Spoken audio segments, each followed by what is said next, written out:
जरा सोच करके देखिए कि जिस पुलिस प्रशासन को आम लोगों की सुरक्षा के लिए बनाई गई है, अगर वही पुलिस प्रशासन लोगों के साथ में चीट और धोखा करने लगे तो फिर आम जनता अपनी शिकायत लेकर किसके पास जाएगी। आज की कहानी में पुलिस के पास एक ऐसा केस आता है कि पुलिस जब इस केस की जांच पड़ताल करते हुए अपराधी तक पहुंचती है तो अपराधी को देखने के बाद खुद पुलिस भी एकदम से चौंक जाती है। वाकई में दोस्तों, आज की जो कहानी है ये आपको भी सोचने और समझने पे मजबूर कर देने वाली है। नमस्कार, आदाब, मैं हसमुद्दीन और आप देख रहे हैं सफ़र क्राइम तक।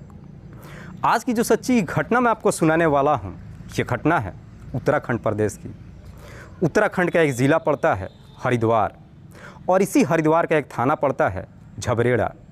बात कर रहा हूँ मैं 10 फरवरी 2024 की सुबह के करीब 9 बजे के आसपास। दरअसल इसी झबरेड़ा के एसएचओ हैं अंकुर शर्मा, जो सुबह 9 बजे के आसपास अपने काम में लगे हुए थे। तभी उनके नंबर पे एक फ़ोन आता है। फ़ोन करने वाला कहता है कि साहब, मेरा नाम जोगेंद्र सिंह है और मैं भिस्तीपुर गांव का प्रधान हूं। दरअसल भिस्तीपुर गांव के सड़क किनारे नाले में एक लड़के का डेड बॉडी पड़ा है, आप जल्दी से आ जाइए। जोगेंद्र सिंह जैसी इस तरह की बातें कहते हैं, उसके बाद से अंकुर शर्मा अपने कुछ सहयोगियों को लेकर के घटनास्थल पर पहुँच जाते हैं। तो देखते हैं कि वहाँ पर पहले से ही काफ़ी तादाद में लोग मौजूद थे। दरअसल सड़क किनारे नाले में वाकई में एक लड़के का डेड बॉडी पड़ा था, जिसकी उम्र लगभग 15 से 16 साल के आसपास थी। पुलिस सबसे पहले उस डेड बॉडी को बाहर निकालती है। पुलिस जब डेड बॉडी को चेक करती है तो मालूम चलता है कि उसके गले पे एक हल्का सा निशान दिखाई देता है, जिसे देखकर पुलिस अंदाज़ा लगाती है कि शायद इस लड़के की गला दबा करके हत्या की गई है। हालांकि पुलिस जब उस डेड बॉडी के बारे में वहाँ पे मौजूद लोगों से पूछताछ करती है तो कोई भी व्यक्ति उस डेड बॉडी का शिनाख्त भी नहीं कर पाता है। पर पुलिस जब उस डेड बॉडी के कपड़ों की तलाशी लेती है तो उसके जेब से एक टेलर का विजिटिंग कार्ड मिलता है, जो सिडकुल में दुकान मौजूद था। पुलिस सबसे पहले डेड बॉडी को अपने कब्जे में लेकर पोस्टमार्टम के लिए भेज देती है और फिर उस डेड बॉडी का एक फ़ोटो लेकर के सिडकुल के उस दुकान पर पहुँच जाती है। पुलिस जब उस डेड बॉडी का फ़ोटो लेकर के दुकानदार को दिखाती है तो दुकानदार भी उस डेड बॉडी का शिनाख्त नहीं कर पाता है। भले ही डेड बॉडी का शिनाख्त नहीं हो पाता है, पर पुलिस इतना तो अंदाज़ा लगा लेती है कि उस लड़के का सिडकुल से ज़रूर कोई ना कोई कनेक्शन है। उसके बाद से पुलिस अब उस लड़के के बारे में पता लगाने के लिए और अपराधी तक पहुंचने के लिए एक टीम का गठन करती है। उसके बाद से पुलिस अपनी टीम के साथ सिडकुल में जाती है और उस लड़के का डेड बॉडी का फ़ोटो लेकर के दुकानदार के पास जाती है और जाकर लोगों से पूछताछ करती है। पुलिस जब 1 घंटे तक मेहनत करती है, आखिरकार पुलिस की मेहनत रंग लाती है और एक दुकानदार जब उस फोटो को देखता है तो देखकर पहचान लेता है। दुकानदार पुलिस वालों से कहता है कि साहब, इस लड़के का नाम नरेंद्र उर्फ राजा है, जो इसी सिडकुल के सूर्यनगर में रहता है। दरअसल राजा अपनी माँ के साथ रहता है, जिनका नाम है ममता। ममता जो दोनों ही आंख से अंधी है। दुकानदार जैसे ही राजा की शिनाख्त कर लेता है, उसके बाद से पुलिस अपनी टीम के साथ सूर्यनगर में राजा के घर पे जाती है, जहाँ पे पुलिस की मुलाकात एक और दुकानदार से होती है, जिसका नाम है हेमराज। पुलिस जब हेमराज से राजा और उसकी मां के बारे में पूछताछ करती है तो हेमराज पुलिस वालों को जवाब देता है कि दरअसल साहब, मैंने राजा का घर 20 लाख और 70 हज़ार रुपये में ख़रीद लिया है। 9 फरवरी को ही राजा और उसकी मां घर खाली करके यहाँ से चले गए। लेकिन जब दोनों यहाँ से गए थे तो उनके साथ में पुलिस लाइन के एएसआई छूना यादव और उनका दोस्त शहबाज भी था। दरअसल छूना यादव भी अपने अल्टो कार में दोनों को बिठाकर यहाँ से लेकर के गया था।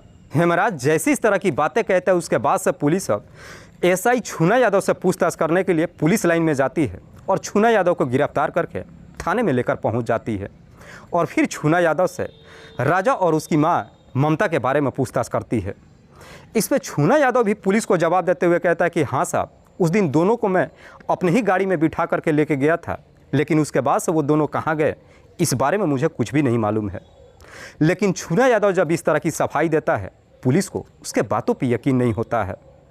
इसीलिए पुलिस अब छूना यादव से उसके अल्टो कार के बारे में पूछताछ करती है, लेकिन छूना यादव इस पर कोई जवाब नहीं देता है, जिसकी वजह से पुलिस को पूरा यकीन हो जाता है कि राजा के हत्या के बारे में छूना यादव ज़रूर कुछ जानता है। इसीलिए पुलिस अब छूना यादव को धमकी देते हुए कहती है कि तुम्हें अच्छी तरीके से मालूम है कि थाने में मुर्दा भी बोलने लगते हैं। अगर तुमने हमें सच नहीं बताया तो मजबूर होकर हमें तुम्हारे साथ सख्ती से पेश आना पड़ेगा। पुलिस जैसी इस तरह की धमकी देना शुरू करती है, आखिरकार छूना यादव अपनी सच्चाई कबूल कर लेता है और पुलिस वालों से कहता है कि हाँ साहब, राजा की हत्या मैंने ही किया है। लेकिन छूना यादव जब इस हत्या की पूरी कहानी बताता है तो मालूम चलता है कि छूना यादव ने एक नहीं बल्कि दो हत्या किया है। दरअसल छूना यादव जो मूल रूप से उत्तर प्रदेश के बिजनौर का रहने वाला है, जिसकी पोस्टिंग उत्तराखंड के हरिद्वार में है। दरअसल छूना यादव और शहबाज की पिछले 4 सालों से दोस्ती होती है। शहबाज भी सूर्यनगर में ही रहता है और उसी की पड़ोस की रहने वाली है ममता। दरअसल ममता का पति कुछ साल पहले इस दुनिया को छोड़ के जा चुका है। ममता सूर्यनगर में अपने बेटे राजा के ही साथ रहती है।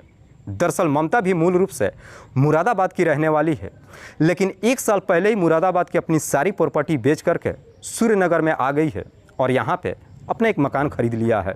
पड़ोस में होने की वजह से शहबाज भी अक्सर ममता के घर आते जाते रहता है, लेकिन बार बार जब ममता के घर आना जाना शुरू करता है, शहबाज को ये मालूम चल जाता है कि ममता का कोई रिश्तेदार नहीं है। दरअसल शहबाज को जब मालूम चलता है कि ममता का कोई भी रिश्तेदार नहीं है, अब ममता की प्रॉपर्टी को लेकर के शहबाज के अंदर लालच आ जाती है और इसी सिलसिले में जाकर के अपने दोस्त एएसआई छूना यादव से बातचीत करता है। दरअसल शहबाज छूना यादव से कहता है कि ममता के आगे पीछे कोई भी नहीं है और उसके पास लाखों की प्रॉपर्टी है। अगर हमने कैसे भी करके उसका मकान बिकवा दिया तो वो सारा पैसा हमारा हो जाएगा। जब अपने पूरे प्लान के बारे में छूना यादव को बताता है, छूना यादव भी लालच में आ जाता है और उसके बाद से छूना यादव भी जा कर के ममता से मुलाकात करता है। पहले तो दोनों कई बार जाकर ममता से मुलाकात करते हैं, उससे मीठी मीठी बातें करते हैं, पर जैसे ही कुछ महीने का समय गुजरता है उसके बाद से ममता भी अब दोनों के ऊपर आंख बंद करके भरोसा कर लेती है। एक दिन छूना यादव ममता से कहता है कि दरअसल रुड़की में काफ़ी सस्ती प्लॉट बिक रही है, इसीलिए मैं सोचता हूँ कि तुम अपना यहाँ का मकान बेच दो और रुड़की में जा कर के प्लॉट खरीद लो। दरअसल इसमें हम तुम्हारी मदद भी करेंगे और रुड़की में तुम्हारे लिए घर भी बनवा देंगे। इधर ममता जो कि दोनों पे आंख बंद करके भरोसा कर रही थी, इसीलिए दोनों की बात मान लेती है। उसके बाद से छूना यादव और शहबाज दोनों मिल करके ममता का मकान 20,70,000 में बगल के ही रहने वाला हेमराज से बेचवा देते हैं। इधर जैसे ही दोनों के हाथ में पैसा मिल जाता है, उसके बाद से 9 फरवरी 2024 को ममता का मकान खाली करवा देते हैं और वो घर हेमराज के हवाले कर देते हैं। दरअसल जब वो सारा पैसा इधर छूना यादव के हाथ में मिल जाता है, छूना यादव भी उन्हीं पैसों से एक अल्टो कार भी खरीद लेता है। 9 फरवरी 2024 को जब ममता अपना घर हेमराज को हैंड ओवर कर देती है, उसके बाद से छूना यादव और शहबाज अल्टो कार लेकर के ममता के घर पे जाते हैं और ममता और उसके बेटे को उसी अल्टो कार में बिठाकर वहाँ से रुड़की के लिए रवाना हो जाते हैं। लेकिन सफ़र करना जब शुरू करते हैं तभी रास्ते में छूना यादव का दोस्त विनोद भी मिल जाता है। उसके बाद से दोनों विनोद को भी अपने गाड़ी में बिठा लेते हैं। दरअसल छूना यादव गाड़ी चलाता है और अगले ही सीट पे ममता को भी बिठाता है। पिछले सीट पे शहबाज, उसका दोस्त विनोद और राजा बैठे होते हैं। वहाँ से जब गाड़ी रवाना करते हैं, गाड़ी को सबसे पहले मंगलौर थाना क्षेत्र में लेकर के चले जाते हैं और जैसे ही एक सुनसान जगह मिलती है, गाड़ी के अंदर ही पीछे जो शहबाज बैठा होता है अचानक अपना गमछा लपेट करके ममता के गले में लगाकर ज़ोर ज़ोर से खींचने लगता है। इस तरह की नज़ारा जब राजा देखता है, राजा भी चीखने चिल्लाने लगता है, लेकिन उसके गले में गमछा लपेट करके तब तक ज़ोर से खींचता है जब तक ममता की सांसें नहीं रुक जाती है।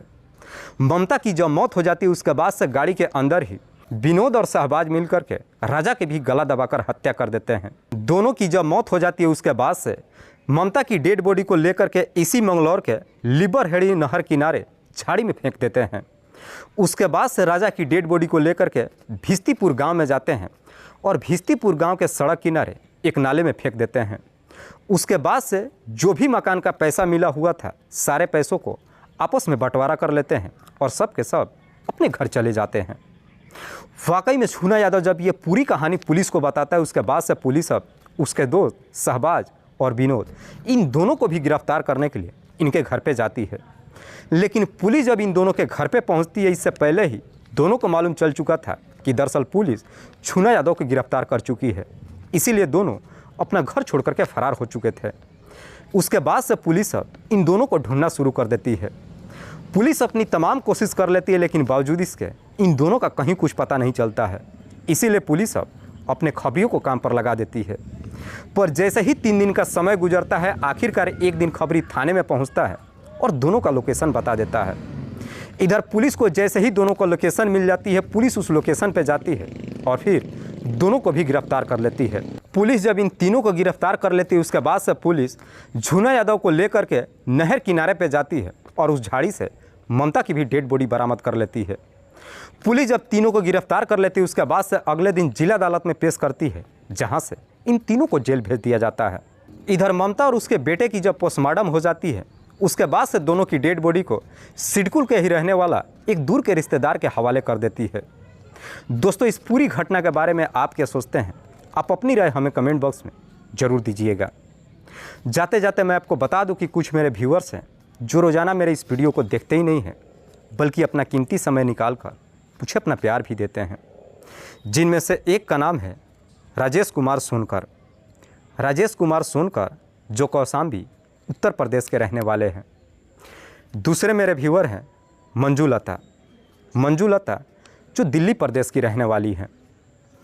तीसरे मेरे व्यूअर हैं जमालुद्दीन। जमालुद्दीन जो एटा उत्तर प्रदेश के रहने वाले हैं। चौथे मेरे व्यूअर हैं इमरान मियाँ। इमरान मियाँ जो फैसलाबाद पाकिस्तान के रहने वाले हैं। लास्ट मेरे व्यूअर हैं विशाल मौर्य। विशाल मौर्य का एक बेटा है जिनका नाम है कुंज मौर्य। दरअसल विशाल मौर्य जो अंबेडकर नगर उत्तर प्रदेश के रहने वाले हैं। मैं अब तमाम व्यूअर्स को तहे दिल से शुक्रिया अदा करता हूं। कल फिर मिलते हैं एक और नई सच्ची घटना के साथ। तब तक के लिए जय हिंद, जय भारत।